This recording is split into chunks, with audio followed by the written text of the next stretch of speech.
E aí, você já sabe qual é o teste estatístico da sua pesquisa? Já está para perder os cabelos da cabeça, né? Chega mais. Se você ficar até o final, vai ver uma luz no fim do túnel. Eu te dou as boas-vindas ao Fórmula Stats, o canal mais estatisticamente significativo para quem pratica pesquisa.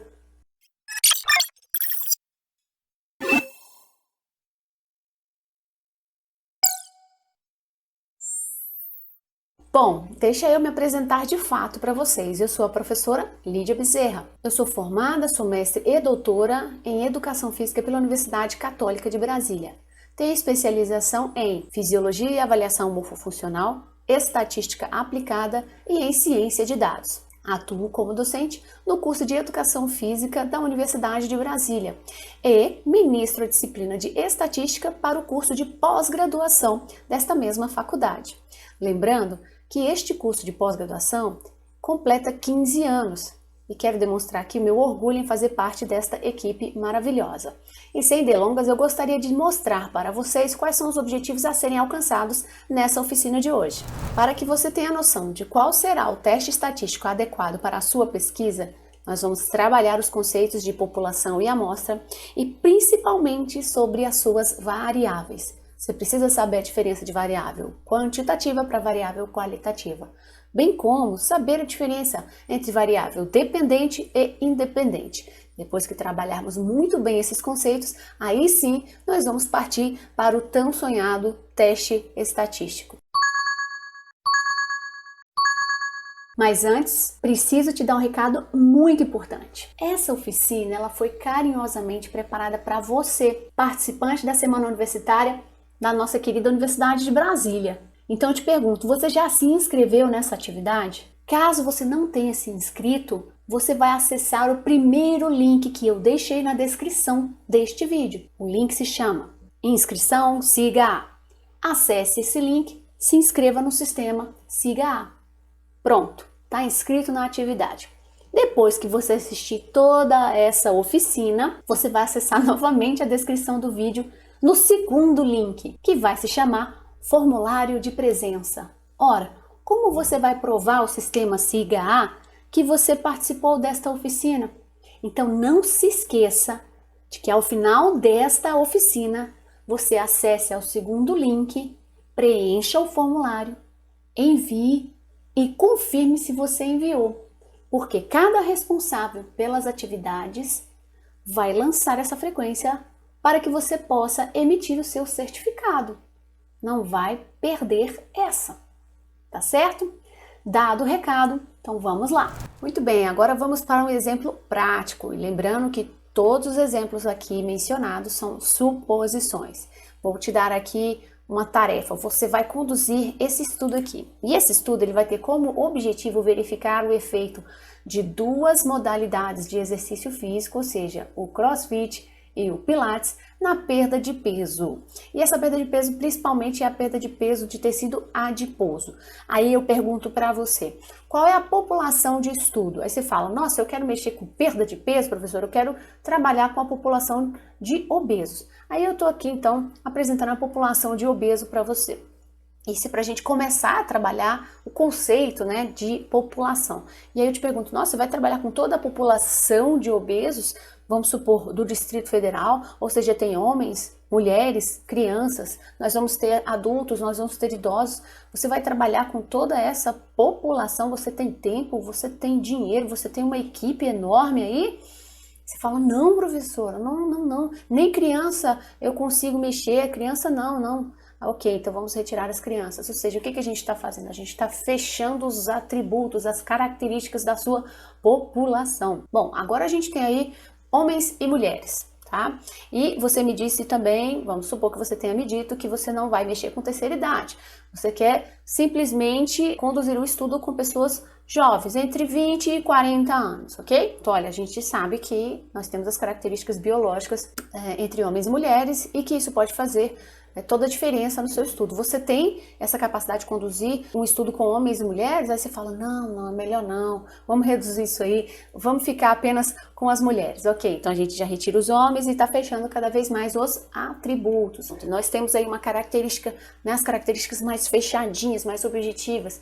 Mesmo assim, eu te pergunto, você consegue trabalhar um estudo populacional com todas as mulheres obesas do Distrito Federal? Aí você fala, não, professor, eu só tenho 6 meses para conduzir essa pesquisa. Muito bem, então você vai trabalhar com uma amostra. E aí a gente entra no trabalho aqui pesado do conceito de população e amostra. Então, a população aqui, ela é um conjunto muito grande de indivíduos que tem em si a mesma característica, o mesmo atributo. Então, a gente fez daqui no exemplo prático uma característica principal da pessoa ter a obesidade como característica mais importante. Claro que você pode fechar mais essas características. Olha, tem que ser pessoas obesas, tem que ser do sexo feminino, precisa ter idade entre 20 e 30 anos, ou entre 20 e 40, conseguir realizar todos os testes físicos. Então você vai melhorando esses atributos aí para que você tenha essa população participando aí da pesquisa. E como é um estudo populacional, os estudos populacionais eles demandam muito tempo, muito dinheiro e não é a realidade de muitos acadêmicos por aí, né? Tanto das pessoas que estão terminando a sua graduação, quanto das pessoas que estão conduzindo suas pesquisas no mestrado e no doutorado. Então, por isso que não se trabalha com a população. Geralmente são estudos que são conduzidos através de amostras, porque a amostra ela é um subconjunto e esse subconjunto ele precisa ser representativo da população. E como que a gente seleciona essa amostra? De forma aleatória. Ou seja, ela tem outra forma de ser selecionada? Sim, mas de forma não aleatória. Mas o mais correto para que seu estudo fique muito mais assertivo seria de forma aleatória. Como assim? Imagina que a gente tem ali uma população e que a gente tivesse contato de todo mundo. É como se a gente escrevesse o nome num papelzinho, colocasse num saco e fizesse a seleção.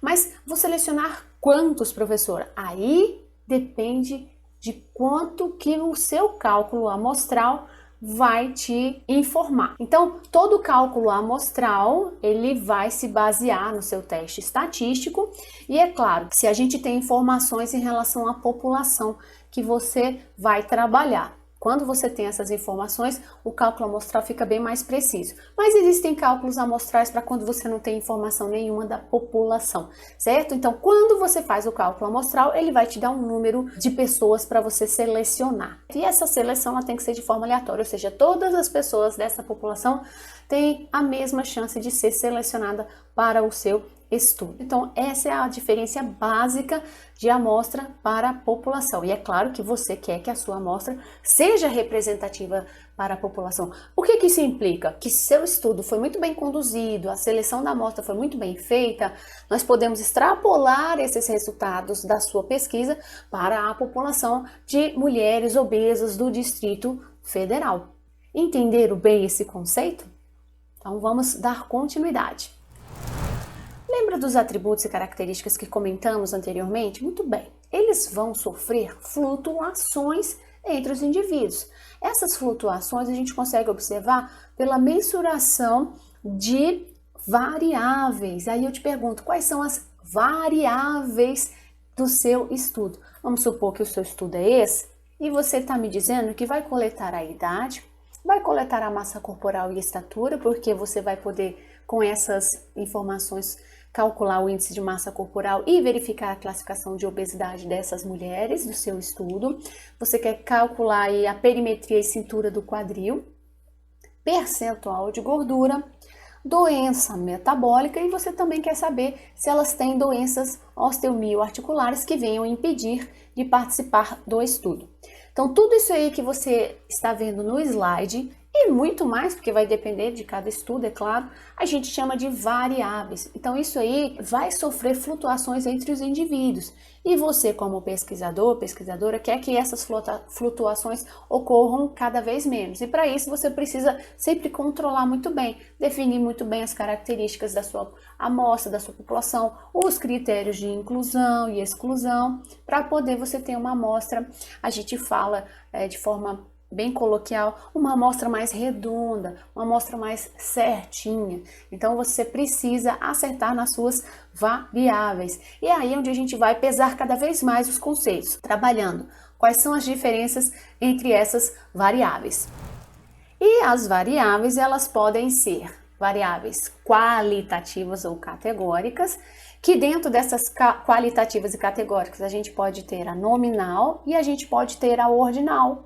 E nas variáveis quantitativas ou numéricas, nós podemos ter a discreta e a contínua. E eu quero trabalhar exemplos de cada categoria de variável aqui. Vamos começar pela variável qualitativa ou categórica nominal. E eu vou começar primeiro com essa daí, que é a questão do sexo. Eu estou falando sexo por conta de característica biológica. Ou é homem ou é mulher. Vocês estão observando que apenas duas respostas são possíveis, homem ou mulher? Então, o sexo, por exemplo, é uma variável qualitativa categórica nominal e a gente ainda chama isso aí de dicotômica ou binária, ou seja, ou é homem ou é mulher. Nós temos outro exemplo de variável nominal binária? Sim. Por exemplo, você estar doente ou não estar doente. Doente, não doente. Eu pergunto também, você tem depressão? Sim ou não? Tá? Não tem o meio termo aí, ou seja, são respostas binárias, tá? Então é uma variável categórica nominal, porque está dando o nome, binária ou dicotômica. Isso é extremamente importante, gente, porque dependendo da variável categórica, o teste muda. Se é dicotômico, vai para um teste. Se ela é politômico, então vai para outro teste. Um outro exemplo que a gente tem, tipo sanguíneo, então já é politômica, então a gente tem aí então sangue tipo A, B, O, AB, O negativo, O positivo. Outro exemplo, jovens e idosos, se você vai fazer uma comparação de alguma variável, nós temos aí pessoas doentes e saudáveis. Nós temos aí pessoas que fizeram teste ou não fizeram teste. Nós temos aí pessoas que utilizaram medicamentos versus pessoas que utilizaram tratamento com ervas. Então são categorias nominais. Até aí tudo bem? Vamos agora falar da variável qualitativa categórica ordinal. Tá te colocando em ordem. Por exemplo, faixa etária. Renda é uma coisa também que te coloca numa categoria ordinal. Estadiamento da doença, né? Vai do leve ao grave, estadiamento 1, 2, 3, então depende muito do estudo que você está conduzindo. Nós temos também as escalas psicométricas que vão te colocando em uma graduação, por exemplo, aqui em escala de depressão, escala de felicidade, enfim, escala de satisfação, são estudos nesse sentido. Nós temos aqui um próximo exemplo que é a escala visual da dor, muito comum de encontrar nos estudos da área de saúde. Por exemplo, na área da educação física, a gente tem a escala de Borg que mede a intensidade do exercício. Então, às vezes você foi lá, fez um teste na esteira, né, com o cardiologista, e aí ele aumentou a velocidade da esteira e aumentou a inclinação, e você sentindo aquela intensidade, e aí pede para parar, e aí o médico pergunta, e aí, como é que foi? Aí você aponta nessa escala aí e fala, olha, foi muito forte, quase morro, né? Então tem essa sensação aí do exercício ter sido muito intenso. Então te gradua nessa variável qualitativa ordinal. Lembrando, é muito importante você saber a diferença se é uma categoria binária ou se é uma categoria ordinal. Isso é muito importante para a escolha do seu teste. E vamos agora falar da variável quantitativa. Quantitativa porque a gente tem números aí. E eu vou falar da quantitativa discreta. Discreta por quê? Porque é um número inteiro. Por exemplo, eu faço a pergunta, quantos filhos você tem? Ah, eu tenho 2 filhos. Você não tem 2,5 filhos, né? É um número que não é quebrado, é um número inteiro, tá bom? Por exemplo, frequência cardíaca, os batimentos cardíacos, o seu coração ele não vai bombear 66 vezes e meia, não vai, tá? Número de quedas por ano, por exemplo, isso aí é extremamente importante. Então, a variável quantitativa discreta são números fechadinhos. Já a variável quantitativa contínua, entre uma unidade e outra, nós podemos ter vários valores entre eles, como por exemplo massa corporal. Você não está trabalhando a massa corporal de forma discreta, tá? Então você não tem apenas 68 quilos, você tem 68,450 gramas, ok? 68 quilos, 450 gramas. Estatura, principalmente estatura, né? Então eu tenho 1,60 metros. essa pessoa aí do slide tem 1,65. E temperatura também varia nesse sentido, tá? Então, 36,5. Lembrando que temperatura, ela é uma medida em que o zero é arbitrário, inclusive a temperatura ela pode ser tanto negativa quanto positiva. A mesma forma acontece com outros estudos, por exemplo, existem alguns estudos que eu conduzo que a gente coleta a flexibilidade do idoso, né, da idosa, e essa flexibilidade ela pode ser tanto positiva quanto negativa, isso depende muito, tá bom? Mas a gente tem esse tipo de medida. Bom, vamos fazer um exercício mental aqui. Colocando aqui uma tabelinha para vocês, por favor, dê pausa no vídeo para dar uma olhadinha. Essa tabela ela demonstra as respostas da seguinte questão: você está tomando algum medicamento prescrito? E aí, nós temos aqui na tabela a variável toma medicação. Ou você toma ou você não toma. Então, vocês estão observando aí que nós temos duas respostas, sim ou não. E aqui nós temos a frequência, que a gente chama de frequência absoluta, e o percentual, que a gente chama de frequência relativa, tá? De 183 pessoas, 69 disseram que tomam, 114 disseram que não tomam. E aqui são os percentuais. Aí eu te pergunto, que tipo específico é a variável toma medicação? Dá pausa no vídeo e responde. A resposta é qualitativa, categórica, dicotômica, que também pode ser chamada de binária. Ok, vamos para um próximo exemplo? Olha só essa daqui.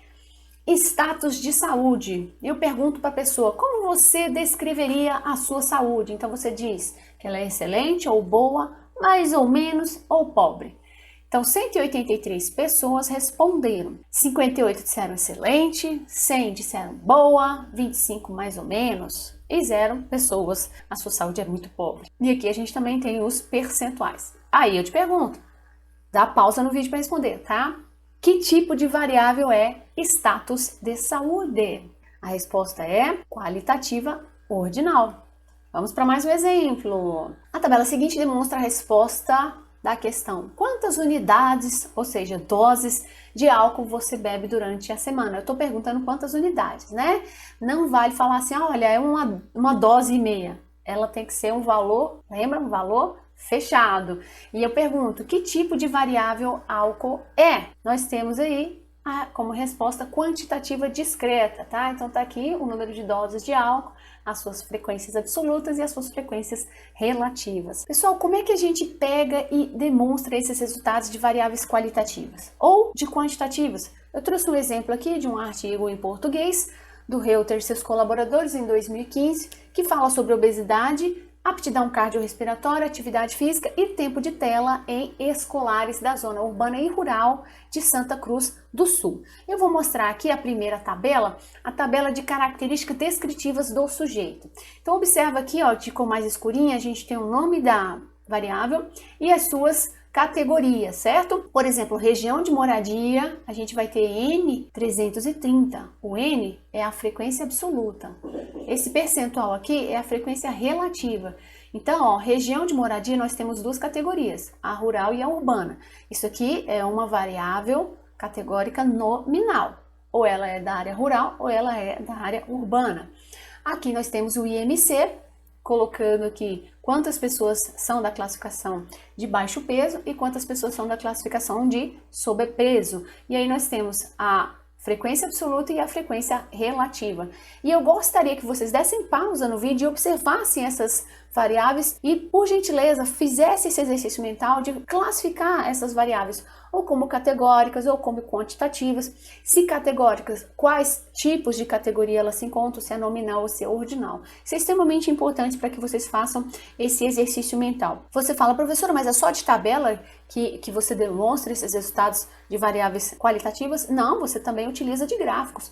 Um bem famoso é o gráfico pizza ou gráfico torta. Enfim, o nome dele é gráfico de setores, tá? E esses gráficos aqui são muito utilizados. Você pode utilizar eles tanto na forma de frequência absoluta quanto na forma de frequência relativa, que é o percentual. Aqui, por exemplo, a gente tem uma categoria de IMC distribuída aqui nas fatias desse gráfico. Esse gráfico é muito bom, tá? Eu gosto bastante de usar. E também, se você não gosta do gráfico pizza, você pode utilizar o gráfico de barras. Então, nós temos as categorias aqui elas podem demonstrar um tamanho de barra, e cada tamanho de barra representa ou uma frequência absoluta ou uma frequência relativa. No caso aqui, está demonstrando frequência absoluta, ou seja, quantos indivíduos estão nessa categoria de azul, ou seja, quantos obesos que nós temos no curso de Educação Física, quantos obesos nós temos no curso de Fisioterapia, quantos obesos nós temos no curso de Medicina. Então, é importante você pensar em qual vai ser a melhor forma de exposição, né, de apresentação dos seus resultados, né? Isso é extremamente importante, é muito, muito, muito válido você discutir isso com o seu orientador ou com a sua orientadora. Então, isso aqui é um exemplo de demonstração de resultados de uma estatística descritiva para variáveis qualitativas. Aqui, nesse outro artigo que nós observamos, do Reich e seus colaboradores, em 2010, ele trata de uma associação entre aptidão funcional e excesso de peso em mulheres idosas, e nós temos a tabela 1 e a tabela 2. Como nós temos aqui variáveis todas quantitativas, uma tabela é diferente da outra, porque nessa tabela aqui é uma tabela que demonstra as características descritivas da amostra. Idade, massa corporal, estatura, e nós temos aqui várias colunas. Coluna das médias, porque quando a gente está trabalhando com a medida quantitativa, a gente expressa em média e desvio padrão. Média é uma medida de tendência central que resume o seu grupo, a sua amostra. O desvio padrão é uma medida de dispersão. Essa medida nos dá uma noção se essa média dispersa demais, ou seja, será que essa média reflete realmente essa sua amostra? Então isso é extremamente válido mais para frente a gente estudar. E aqui a gente ainda tem valor mínimo e valor máximo, que nos dá mais ainda, mais ideia, mais insights se a minha média está tendo sim uma variação muito grande ou não. E outra situação aqui, gente, é a tabela 2. Essa tabela 2 aqui, por exemplo, se você observar, por que ela não está na tabela 1? Porque a tabela 2, os autores aqui decidiram colocar as variáveis de desfecho, as variáveis de resposta, que no caso é a agilidade, coordenação, flexibilidade, força e resistência aeróbia. Bom, também nem só de tabela vive essa demonstração de resumo das suas variáveis quantitativas, como também a gente pode utilizar de gráficos. No exemplo anterior, a gente viu o gráfico pizza e gráfico de barras. Nesse exemplo aqui, a gente pode observar um gráfico que a gente chama de box plot. No eixo X, que é esse eixo aqui de baixo, a gente pode separar em categorias, e no eixo Y seria o valor das unidades da sua variável, tá? Então, na categoria 1, separados aqui mulheres e homens, esse grupo atingiu este valor, este grupo atingiu este valor. E esse gráfico do box plot aqui, ele é muito utilizado para as variáveis quantitativas. Ah, eu não gosto deste gráfico, ele é muito confuso, estou acostumado com o gráfico de barras. Pode usar o gráfico de barras também. No eixo X aqui nós temos as categorias, no eixo Y aqui os valores, certo? E a altura destas barras seria a média alcançada desta categoria, desta daqui. Então fica a critério do pesquisador junto com o seu orientador. Não se esqueçam disso. Escolha bem, ok? Eu gostaria de entrar num assunto, ele é delicado, mas ao mesmo tempo é necessário. Eu tenho os valores do teste de sentar e levantar, que é realizado com as pessoas idosas, ou seja, ela senta na cadeira, cruza as mãos sobre o tórax, o avaliador ao lado, segurando o cronômetro, dá um comando verbal, fala, vai! Aí ele aciona o cronômetro e o idoso, ele precisa levantar-se da cadeira e sentar-se o máximo possível em 30 segundos. Então, vocês podem observar que nós temos aqui valores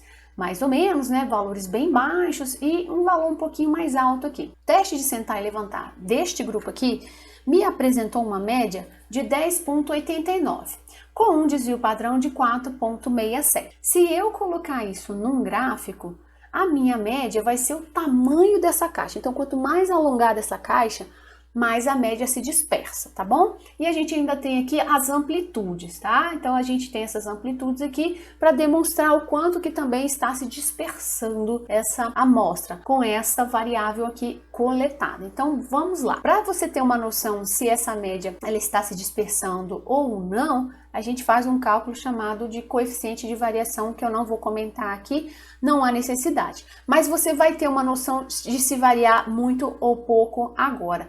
Vamos supor que nessa mesma amostra aqui, eu vou modificar esse valor aqui, vamos fingir que tem um idoso que era muito forte, muito rápido, e ele conseguiu sentar e levantar 60 vezes. Então, a gente não vai mais olhar para essa planilha aqui, vamos olhar para esta. Então, essa pessoa que atingiu 60 repetições, aumentou a média para 13,26. Ó, então, de 10,89 foi para 13,26. E um desvio padrão que estava 4,67 foi para 12,20. Isso é um desvio que você já olha e fala assim, meu Deus, está dispersando bastante. E aí é que entra a seguinte situação para você lembrar disso para a escolha do seu teste. Porque quando a gente trabalha com medidas quantitativas, ou seja, variáveis quantitativas, nós vamos apresentar o resumo dessa variável na forma de média e desvio padrão, se caso essa amostra ela apresente pouca dispersão. Porque se ela apresentar muita dispersão, a média não vai representar a sua amostra, porque o único indivíduo arrastou a sua média para frente. Então, talvez não utilizar a média vai ser uma boa ideia. E vou utilizar o que, professora? Então, você vai utilizar a mediana. A palavra mediana, ela se difere da média, por quê? Porque nós temos aqui um valor central. Então, os valores abaixo disso são os 50% de valores menores e valores acima deste valor central, nós temos os outros 50% de valores maiores. Agora, como é isso? Como é que eu verifico isso?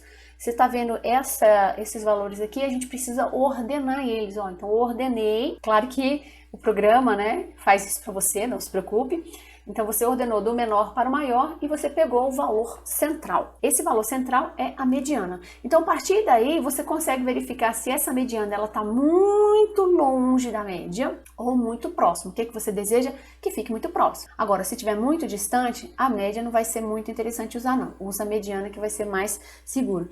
Agora, olha só que interessante que modifica o gráfico. Então, lembra como é que estava esse gráfico aqui? Muito bem, por conta dessa pessoa aqui, olha como é que o gráfico ficou. A caixa se diminuiu, né? Mas a gente tem aqui um pontinho. Esse pontinho aqui a gente chama de valor extremo, mais conhecido como outlier. Então, esse cara aqui, que sentou e levantou 60 vezes, ele puxou a média para cima, ele aumentou essa média, por isso que a média não está refletindo essa amostra, que vai ser melhor você utilizar a mediana. Então não se esqueça dessa informação, que eu vou voltar nesse exemplo aqui. Então vamos dar continuidade. Vamos para a próxima pergunta. Você vai utilizar uma estatística paramétrica ou não paramétrica? Aí você vai ficar com essa cara aqui. O que é estatística paramétrica e o que é estatística não paramétrica? A estatística paramétrica, ela vai ser o sonho de consumo de todo pesquisador. Por quê? Porque a estatística paramétrica, ela é mais robusta, ela é mais sensível, ela tem um maior poder estatístico, ela trabalha geralmente com uma variável quantitativa, porém, você precisa atender uma premissa muito importante, que é a distribuição normal dos dados, que eu vou explicar um pouquinho de forma muito resumida o que é essa distribuição normal dos dados. Se você atender essa premissa nas suas variáveis quantitativas, meu querido, aí sim, né? Se o seu estudo não atender à distribuição normal dos dados, ou seja, essa premissa extremamente importante, você vai precisar, então, recorrer à estatística não paramétrica. E olha, talvez alguém já tenha cantado a pedra. Olha, estatística paramétrica significa que seu estudo está cheio de erro metodológico. Não. Muita gente confunde isso achando que, tô cheio de erros metodológicos no meu estudo, por isso que eu vou usar uma estatística não paramétrica, uma estatística pobre. Para com isso. Vamos lá, parou, apagou, vamos começar tudo de novo. Estatística não paramétrica é um equivalente da sua estatística paramétrica, ou seja, agradeça aos matemáticos, aos estatísticos que desenvolveram esses cálculos para você. Tudo bem. A estatística não paramétrica, ela tem menor poder estatístico. Ok, mas ela é válida. Ela é livre de distribuição quando a gente trabalha com variáveis categóricas, ou seja, não precisa atender premissa de normalidade. Por quê? Porque não é uma variável quantitativa, ela é uma variável qualitativa ou categórica. Então, ela é livre de distribuição. E também a gente usa a não paramétrica quando a gente não atende à distribuição normal dos dados, tá certo? Mas a estatística paramétrica, ela é muito válida. Então, lembrando, ela é utilizada para estatística quantitativa e qualitativa. Quantitativa quando não atende à distribuição dos dados. Vale a pena a gente ficar martelando isso para você nunca esquecer. E aí a pessoa, ela não tem que odiar a estatística paramétrica, ela tem que pelo menos curtir, tá certo? Muito bem. Por que então, professora, isso vai depender muito para eu utilizar a estatística paramétrica ou não paramétrica? E aí eu volto para essa premissa aqui da distribuição dos dados, que eu vou explicar, tentar explicar aqui de forma bem resumida do porquê. Vocês estão vendo esse gráfico aí? Esse é um gráfico de distribuição de frequências. É um gráfico de barras, como você viu anteriormente. Vou explicar de forma bem rápida. No eixo X, nesse eixo horizontal, a gente tem a medida quantitativa. E aqui, no caso, essa medida é o peso em gramas de recém-nascidos. Cada barrinha dessa é uma amplitude de valor. E no eixo Y aqui, esse eixo vertical, significa o número de recém-nascidos que apresenta esta faixa de valor que vocês estão vendo aqui em cada barra. Muito bem, então por isso que a gente chama isso que é uma distribuição de frequências. É quantas vezes apareceu esse valor, quantas vezes apareceu esse e assim por diante. Vocês observam que acaba formando uma montanhazinha, acaba formando como se fosse uma curva de um sino. Então vamos lá, vamos pegar aqui, por exemplo, esse primeiro valor de 1000 gramas. É 1000 gramas aqui, mas a gente vai ter uma amplitude ali entre 800 gramas a 1000 gramas. Eu estou aqui supondo, tá certo? Então, quantos recém-nascidos aqui apresentaram esse valor? Vamos chutar aqui que tenham sido 3 recém-nascidos. O próximo valor, não apareceu ninguém com esse valor de peso. Então, acaba ficando um vazio aqui, ou seja, parece que está desdentado, né? E aí, o que vai acontecendo? A sua amostra tem uma média que representa, né, é o resumo do que é a sua amostra. Então, ó, qual é a média de peso da sua amostra? A minha média é isso aqui. Só que a gente sabe que a gente tem valores abaixo dessa média e a gente tem valores acima dessa média. Então, muito bem. Essa barra que você está vendo aqui, de cor mais escura, representa a média e também próximo à mediana, porque a gente quer que a mediana seja sempre próximo ou igual à média, tá? Por isso que atinge aqui os picos mais altos deste sino aí, desta montanhazinha. E aí a gente tem também os valores mais superiores. É claro que a gente vai observando que vai diminuindo a altura dessas barras, porque vai diminuindo o número de pessoas que apresentam esse valor. Não, isso é importante vocês observarem que existem as flutuações, tá certo? Então, por isso que a gente vai observando que vai tendo uma curva, né? Essa aí vai subindo essa curvinha, depois vai descendo. Isso é uma distribuição que forma esse sino e a gente quer que esse sino ele tenha uma curvinha perfeita. E é aí que a gente diz que aconteceu uma distribuição normal dos dados. Então, eu tirando as barrinhas ali e deixando só a curvinha em forma de sino, para a gente atender a premissa, deveria ser uma curva muito próxima dessa daqui, aonde a média fique muito próxima da mediana e que fique muito próxima da moda. Então a gente teria aqui uma curva de sino bem, digamos, ajustada. Não vou dizer perfeita porque é muito complicado ser perfeito quando a gente está trabalhando, principalmente com seres vivos, humanos, né, e animais, essas coisas assim, geralmente sofrem flutuações. Mas lembra que eu coloquei aquele exemplo dos idosos, né, do teste de sentar e levantar, que tinha um idoso que fez um número muito alto e arrastou a média para cima? Pois bem, ele se encaixaria nesta assimetria, ou seja, a minha curvinha ela não vai ser tão bonitinha assim, ela vai dar uma entortada.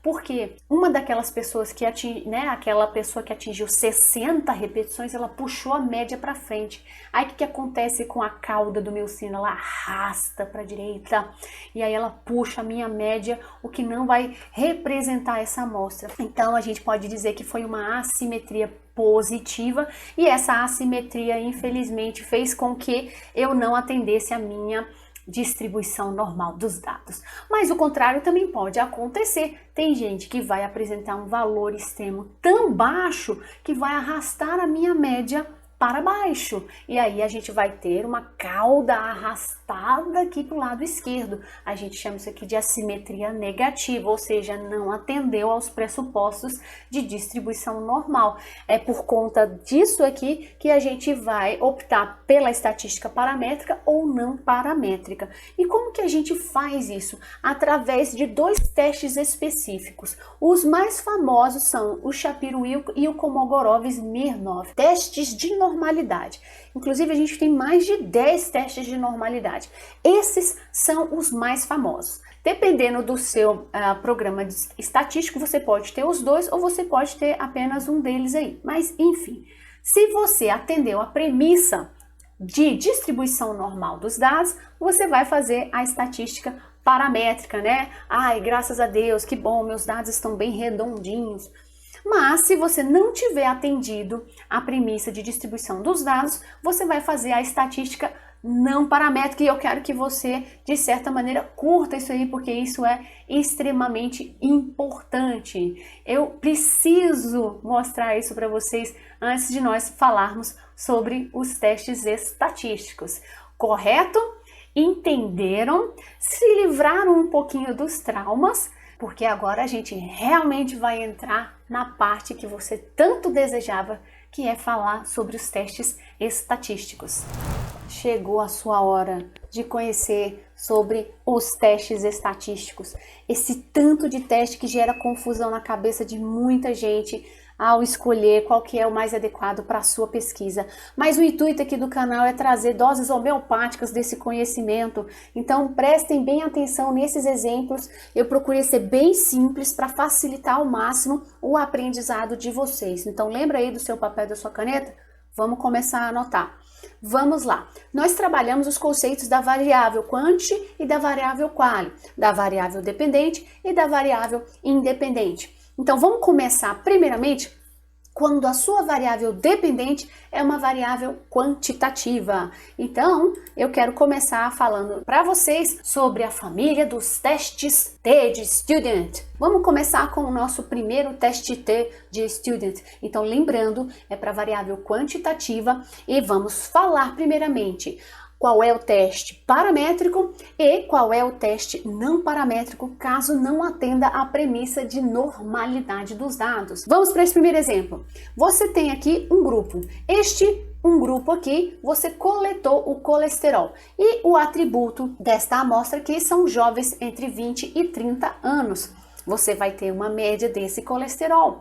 E o objetivo do seu estudo é comparar a média do colesterol da sua amostra com a média do colesterol da população da mesma característica. Ou seja, se a sua amostra são jovens entre 20 e 30 anos, a população será composta de jovens entre 20 e 30 anos. Mas quando a gente fala população, é muito importante que você lembre que aonde é que está esse valor da população? Em algum estudo previamente publicado. Você não inventou, né? Então você vai pegar esse estudo, falar, olha, a média da população de entre 20 e 30 anos é essa daqui. Então eu quero verificar se a média da minha amostra ela é igual ou diferente à da população. Então você vai utilizar o teste T para uma amostra quando você tiver atendido a premissa de normalidade. Não atendeu a premissa de normalidade, você vai para o Wilcoxon para uma amostra, quando seus dados não apresentarem normalidade. Vamos dar continuidade na família dos testes T. Você ainda tem uma amostra, só que você vai aplicar uma intervenção. Seja ela medicamentosa, seja ela psicoterápica. Eu aqui no caso vou aplicar uma intervenção de CrossFit. Vai ser 3 meses aí de CrossFit. Para isso, eu vou mensurar a composição desse grupo antes e após. Então, quero ver o efeito desta prática na composição corporal. A minha variável dependente aí vai ser percentual de gordura. A minha variável independente vai ser o tempo pré e pós-intervenção. Quando eu tenho normalidade dos dados, eu vou utilizar então um teste T dependente. Se não é normal os meus dados, eu vou utilizar o equivalente não paramétrico, Wilcoxon, dependente. Por que a palavra é dependente? Porque os valores do meu pós-intervenção dependem dos meus valores do pré-intervenção, ou seja, são medidas relacionadas. O indivíduo que está no pré é o mesmo que vai estar no pós. Por isso que essas medidas são o quê? Relacionadas. Esse é o seu estudo? Que bom! Se não é, continua aqui comigo. Agora você tem duas amostras, ou seja, dois grupos. O grupo de homens e o grupo de mulheres. E você quer comparar a força de preensão palmar. Você quer saber quem é mais forte aí ou quem é o mais fraco, né? A gente já sabe aí das condições biológicas, a gente sabe que o homem é mais forte que a mulher. Muito bem, mas vamos fingir que você não sabe, você quer descobrir isso na ciência. Qual é a minha variável dependente? Força muscular de pressão palmar. Qual vai ser minha variável independente? A variável sexo, homem versus mulher. Qual é o teste que eu vou usar? Teste T independente, quando eu assumo que os meus dados estão distribuídos normalmente. Não atendeu a premissa? O Mann-Whitney utiliza o teste de Mann-Whitney. Por que chama independente? Porque esse indivíduo desse grupo não tem nada a ver com o indivíduo deste grupo aqui. Então, por isso que a gente fala que são amostras independentes. Este grupo não tem nada a ver com esse. Eu quero verificar se eles se diferem na força muscular de preensão palmar. Tá certo? Vamos ao próximo exemplo. Eu vou agora comentar dois casos especiais dos testes não paramétricos do Mann-Whitney e do teste de Wilcoxon para amostras relacionadas que eu comentei anteriormente. E vou começar aqui com o Mann-Whitney. É utilizado quando a gente tem duas amostras, certo?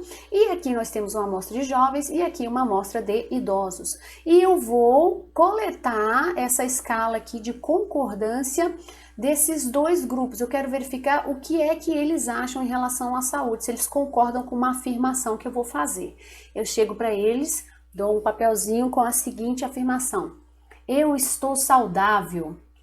E aí, o grupo de jovens e de idosos vão responder entre discordo totalmente e concordo totalmente. É claro que lá na planilha, você vai colocar isso aqui de forma codificada. 1, 2, 3, 4 e assim por diante, que nós temos escalas com os valores maiores, tá? Mas geralmente eles usam mais isso aqui por ser mais equilibrado, digamos assim. Então, por ser uma medida quantitativa ordinal, nós podemos utilizar o teste de Mann-Whitney para saber a diferença do que os jovens acham em relação ao ser saudável e comparar com os idosos, certo? Qual seria a variável dependente aí? A escala de concordância, e a variável independente, a variável de grupos, né? Ou seja, jovens versus idosos. Tudo bem? Vamos agora para o segundo caso especial, que é o Wilcoxon pareado. Vamos supor que eu tenho aqui um grupo que se considera muito triste, mas muito triste mesmo. Aí eu vou e aplico uma escala de felicidade. E a gente vê que a escala está com uma pontuação bem baixa, né? Ou seja, é uma medida qualitativa ordinal. E aí eu proponho a esse grupo que está se sentindo muito para baixo uma intervenção com um medicamento. Esse medicamento vai ser administrado e nós vamos fazer uma coleta pós também. Vamos verificar se essa escala de felicidade ela se modificou. Então, de novo, ó, eu tenho um grupo, um momento pré e um momento pós. Então, de novo, um grupo, dois momentos. Momento pré, momento pós. E no meio aqui a gente tem a intervenção, é claro. Quem vai ser minha variável dependente? A escala de felicidade, coletada no pré, coletada no pós. Qual vai ser minha variável independente? O tempo, ou seja, o pré comparado com o pós. Aí nesse caso a gente usa o Wilcoxon pareado. Entendido esses dois casos? Muito bem, vamos para o próximo. Professora, eu tenho 3 grupos, ou 4, ou 5, ou seja, você tem mais de 2 grupos e você quer comparar a média entre esses grupos, então você vai utilizar uma ANOVA One Way. Poxa, professora, não era só eu fazer um teste T independente de um grupo com o outro, depois desse outro grupo com o outro?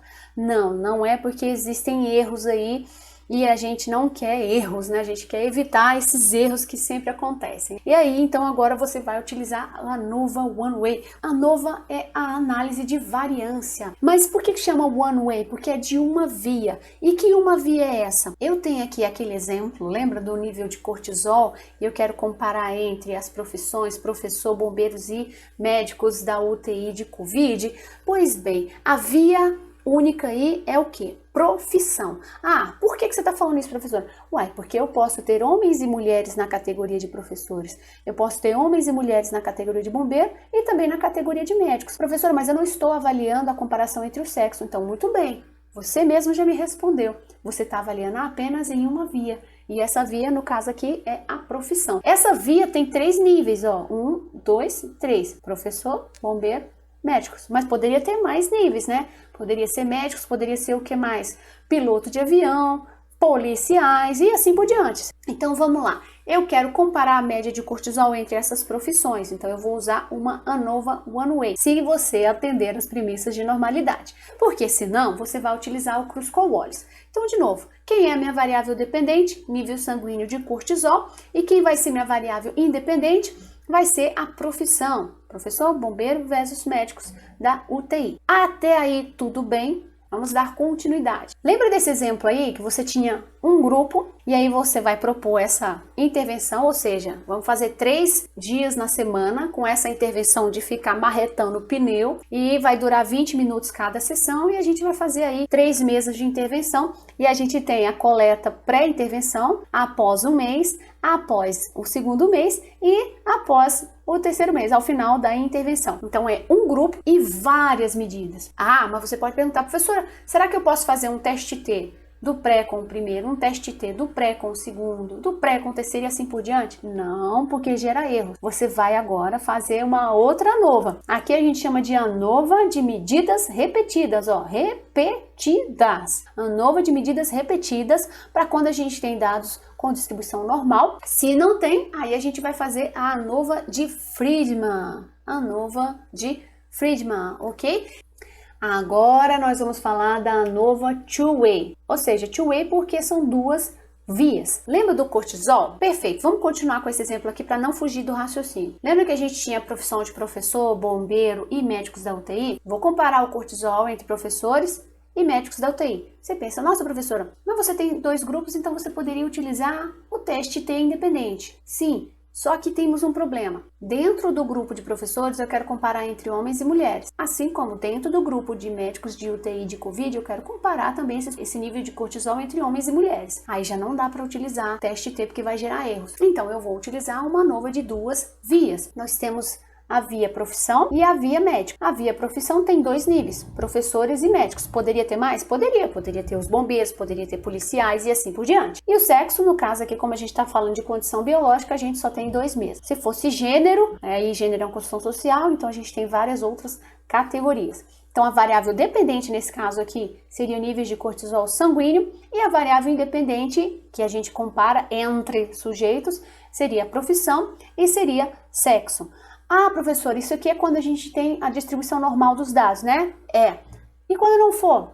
Aí você vai utilizar do teste de Ullmann-Whitney. Ullmann-Whitney para comparar o cortisol entre professores e médicos. Ullmann-Whitney para comparar o cortisol de professores entre homens e mulheres. E o Ullmann-Whitney para comparar o nível de cortisol de médicos de UTI entre homens e mulheres, certo? Pegou aí o gancho? Muito bem, dando continuidade. Vamos tacar fruta nessa salada. ANOVA de 2 vias com medidas repetidas. Two-way ANOVA Repeated Measurement. E aí eu vou comentar aqui com vocês algo que aconteceu com muitos pesquisadores já desde o ano passado. Que foi o quê? A suspensão das pesquisas.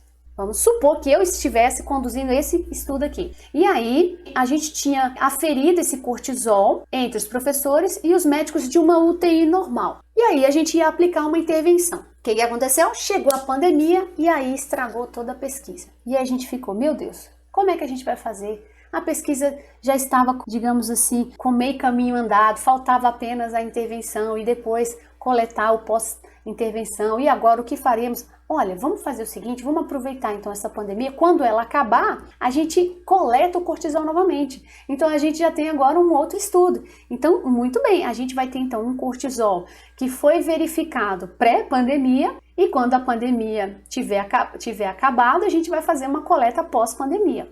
Vamos verificar se esse nível de cortisol aumentou ou diminuiu. Então, de novo, cortisol, 2 grupos, pré-intervenção e pós-intervenção. No caso da intervenção aqui a gente está chamando da pandemia, mas poderia ser uma modalidade de exercício físico, poderia ser uma intervenção medicamentosa, uma intervenção psicoterápica, enfim. E aí eu quero comparar essa média do cortisol entre professores e médicos de UTI na pré-pandemia e comparar pós-pandemia. Aí você fala, não, eu poderia utilizar aí, então teste T independente para essa situação aqui ir para essa. E teste T dependente entre pré e pós para os professores e entre pré e pós para os médicos. Não, gente, isso dá um erro danado. É muito erro, né? Vai acontecer vários erros estatísticos aí. Você não pode fazer isso. Você teria que utilizar do recurso da ANOVA. Por que são duas vias? Porque a gente está lembrando que agora a gente tem a profissão, que são 2 níveis, né? Professores e médicos da UTI. E nós temos o tempo, que são 2 níveis, certo? Então, por isso que a gente chama de ANOVA, de 2 vias, com medidas repetidas. Então, se você está com a distribuição normal dos dados assumida, você utiliza dessa forma aqui. Não está, aí você vai fazer os equivalentes não paramétricos que você já conhece.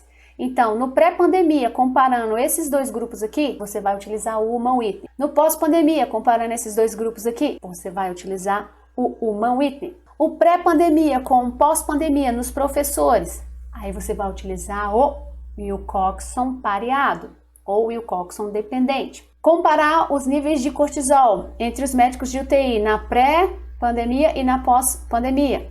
Wilcoxon pareado ou Wilcoxon dependente. Então, você vai utilizar esse recurso aí, no caso, para não paramétrico.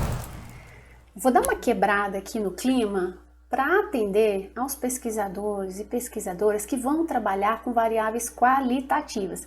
E depois eu volto porque a gente vai fazer aí mais uma salada de frutas misturando quant com quali. O que vai dar isso aí? Mas antes, deixa eu atender ao pessoal da quali. Vamos lá.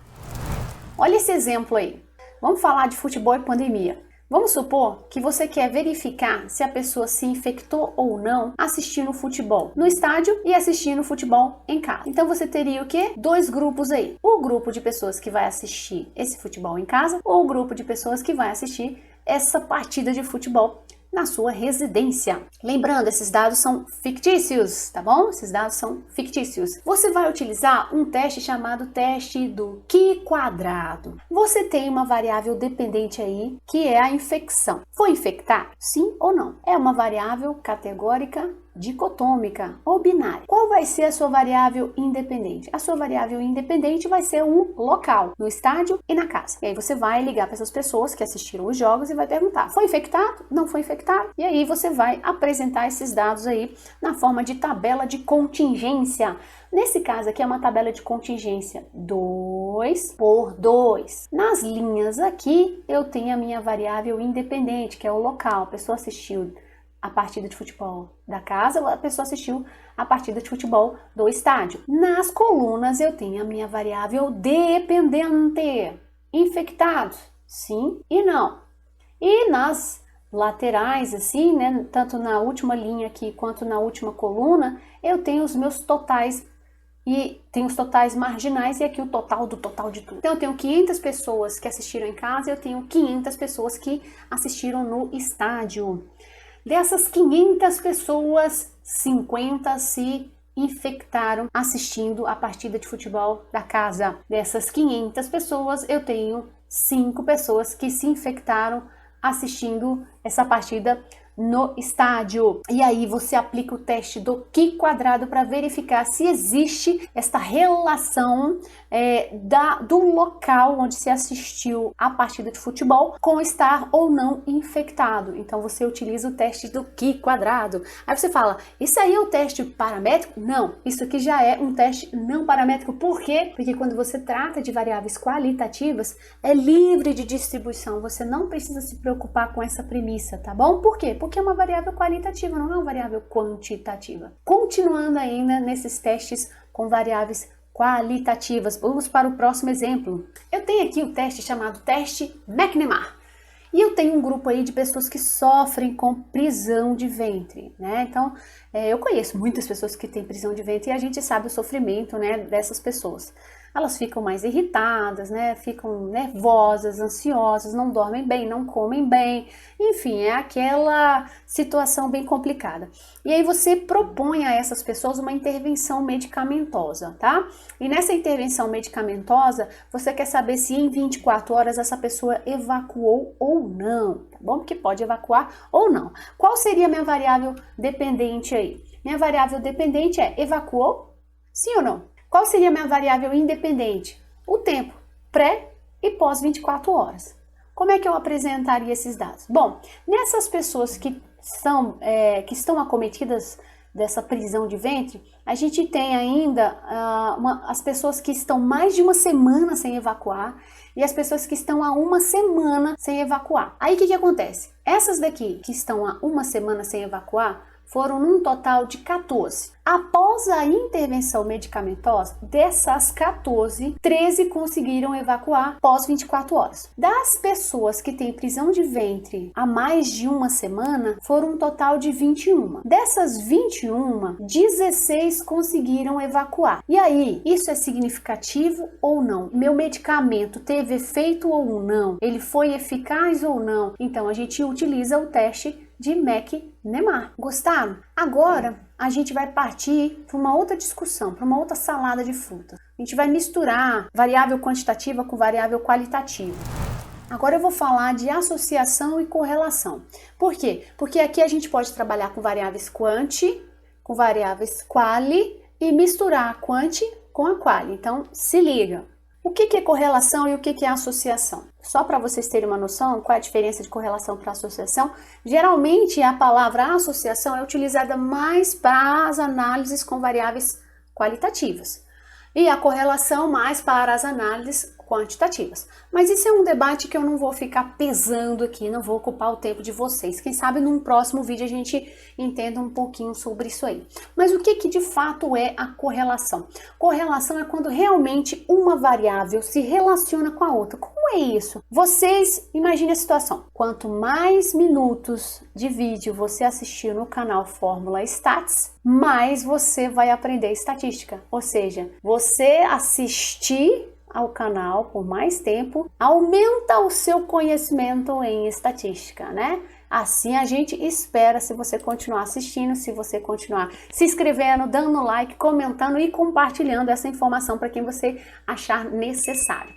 Então essa correlação aqui, ela testa se essas variáveis estão relacionadas. Mas lembrando, isso não é uma relação de causa e efeito. Por exemplo, você pode estar assistindo a aula aqui, mas você não está prestando atenção. E aí você gasta horas e horas assistindo as aulas e não aprende nada. Então é só para você ter uma noção de que isso não necessariamente é causa e efeito. Então, é importante que vocês saibam diferenciar isso aí. Mas essa relação ela pode ser comprovada por diversos testes aí. E o que é a regressão? A regressão também é uma análise de associação e de correlação. Porém, o cálculo é muito mais sofisticado e ela tem um objetivo de prever. Ou seja, imagina, voltando ao exemplo aqui de você assistir, imagina você numa disciplina de estatística e você vai fazer uma prova.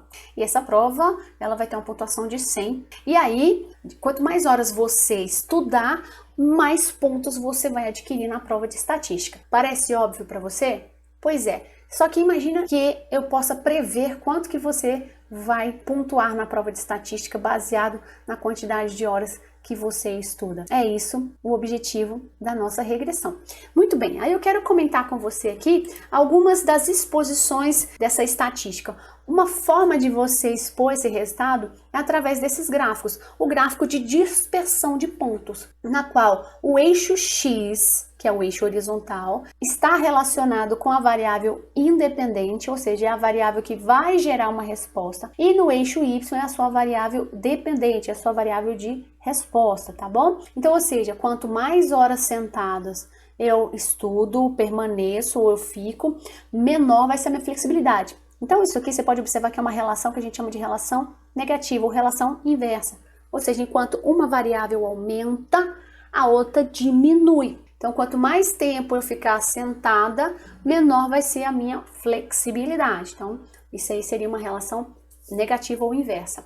Mas o contrário, é claro, pode acontecer. Enquanto uma variável aumenta, a outra também aumenta. Por exemplo, se eu estou na aula lá de musculação, eu pego 10 quilos e levanto aqui, meu coração ele vai acelerar porque ele vai precisar trabalhar mais, o corpo está demandando isso. Então, pego 10 quilos, a minha frequência cardíaca aumenta em X batimentos por minuto. Pego 20 quilos, ela vai aumentar mais ainda, estou fazendo mais esforço. Pego 30 quilos e ela vai continuar subindo. Então, enquanto uma variável aumenta, a outra também aumenta. Aqui, no caso, a gente observa a mudança de direção desse comportamento linear. Muito bem, cada bolinha dessa daqui é um indivíduo e essa reta que você está vendo aqui é a reta da equação da regressão. Quando você só tem a correlação como análise, essa reta não aparece. Quando você tem a regressão como análise, essa reta vai aparecer. O correto é que, e você torce para isso, é que esses pontinhos fiquem próximos da reta, ou até em cima, seria perfeita a correlação. Mas isso não acontece porque a gente está trabalhando com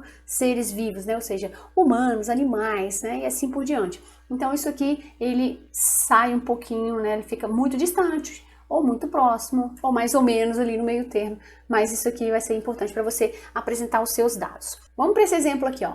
Quando a minha variável dependente é quantitativa e a minha variável independente também é quantitativa. E eu vou pegar esse mesmo exemplo que é para poder fortalecer o aprendizado. Tempo de horas sentado, flexibilidade. Lembrando que isso aqui é uma relação negativa. Quanto mais horas sentadas eu passo, menor é a minha flexibilidade. Então, a gente está observando aí que isso é uma correlação, aonde a minha variável dependente é a flexibilidade e a independente são as quantidades de horas sentadas. Quais são as análises que eu posso fazer com essas variáveis nessas categorias aqui? Se você apresentar os dados normais, você utiliza a correlação de Pearson. Não atendeu a premissa? Você utiliza a correlação de Spearman ou de Kendall. Ah, qual que é melhor, Spearman ou Kendall? Esse não é o assunto para agora, mas muita gente gosta mais do Kendall aí. Não tem problema não. Em outro vídeo a gente explica isso aí melhor. E uma outra análise até mais apurada a gente pode fazer. Ou seja, a gente pode prever a sua flexibilidade baseada na quantidade de horas que você passa sentado. E qual é a análise que a gente utiliza para prever? Regressão. No caso aqui é uma regressão linear, porque o comportamento é linear, lembra? Que tem uma equação ali que ela é simbolizada pela reta. Então, regressão linear simples. E por que é simples? Porque você só tem apenas duas variáveis, tá certo? Apenas duas variáveis. E aí você utiliza uma regressão linear simples. Isso se atender aos dados normais, né? Que a gente está pedindo aí, a premissa de distribuição normal dos dados e demais premissas, porque tem mais umas premissas aí na regressão, que não é o assunto da aula de hoje, mas não tem problema nenhum. Mais pra frente a gente se encontra num outro vídeo. E quando a minha variável dependente ela é quantitativa e as variáveis independentes, elas são tanto quantitativas como qualitativas. Vamos voltar para esse exemplo aqui da flexibilidade. Antes a gente tinha apenas aqui a quantidade de horas sentado. Eu vou acrescentar outras variáveis, porque é extremamente importante, né? O estudo vai ficando mais completo. Eu estou colocando agora gênero, porque eu sei que mulheres são mais flexíveis que homens, então eu estou colocando uma variável qualitativa binária e também vou colocar aqui a variável quantitativa idade. Isso tudo, gente, para prever a flexibilidade. Então, se no exemplo anterior a gente viu uma regressão linear simples, para esse evento aqui eu vou utilizar uma regressão linear múltipla. Por quê? Porque eu tenho mais de uma variável independente para tentar prever a minha flexibilidade. Isto é, se eu atender a premissa de distribuição normal dos dados e as demais premissas de uma regressão linear múltipla, tá certo? Vamos dar continuidade. E quando a minha variável dependente é uma variável nominal, binária ou dicotômica. E as variáveis independentes, elas podem ser tanto quantitativas como qualitativas. Vou dar um exemplo aqui, ó. Insônia. Vamos supor que a minha variável insônia ela tenha duas respostas. Você tem insônia? Sim ou não? Então pronto, eu quero prever se a pessoa vai ter insônia baseado em quê?